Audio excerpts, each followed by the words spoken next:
Moi par exemple, je sais que je pense et que je rêve en images.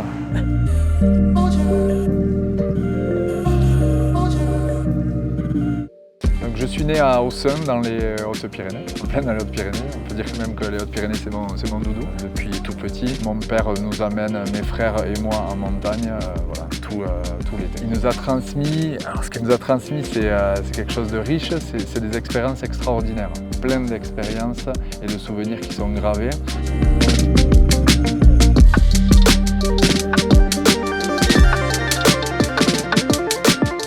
Il y a le dessin qui me quitte jamais parce que j'ai été fan de BD. Je me suis mis à peindre et la peinture, ça s'est arrêté parce que j'étais jamais satisfait de ce que je faisais. Parce que j'ai un tempérament très perfectionniste, trop perfectionniste.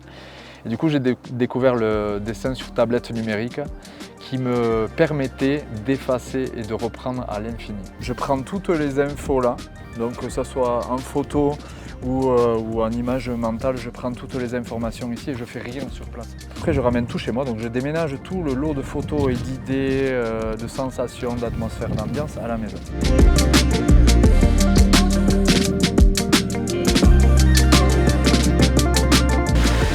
Ça va ? Et toi? Ça va? Allez, je t'emmène tout ça, on se met là-bas. Donc une fois que j'ai tout récupéré, sur le site que je souhaite traiter, comme le lac de Gobes, comme on a vu avec le lac de Gobes, c'est-à-dire à la fois les images mentales, les sensations, les émotions et les photos. Donc je viens me poser où je veux en fait, parce que c'est l'avantage du numérique, c'est que j'ai une petite tablette et elle va où je veux aller. Et là je commence à me prendre le crayon, un premier crayon pour faire de l'esquisse et je commence à me faire le tracé en noir du dessin.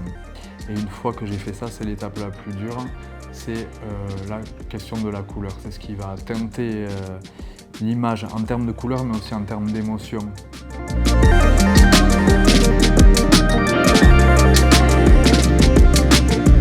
Alors Benjamin, déjà c'est un super copain, mais surtout c'est un Haut-Pyrénéen plein de talent en fait. Et ses affiches reflètent très bien notre terroir. Il y a des thèmes, certes les paysages, etc., mais aussi tout ce qui tourne autour des fêtes de village, de l'esprit, jouer aux cartes autour de la table en fin de soirée, des choses comme ça.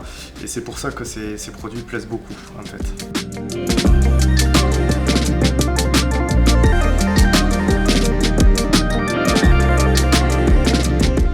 Se pose la question de la trace. Moi j'ai une peur par exemple abyssale de disparaître.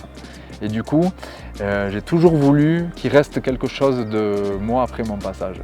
Que mes enfants par exemple rentrent dans un salon et se disent « Ah ça c'est mon papa qui l'a fait » avec fierté. Voilà, c'est une manière d'être immortel, quoi, de vivre toujours. Ça c'est... Voilà.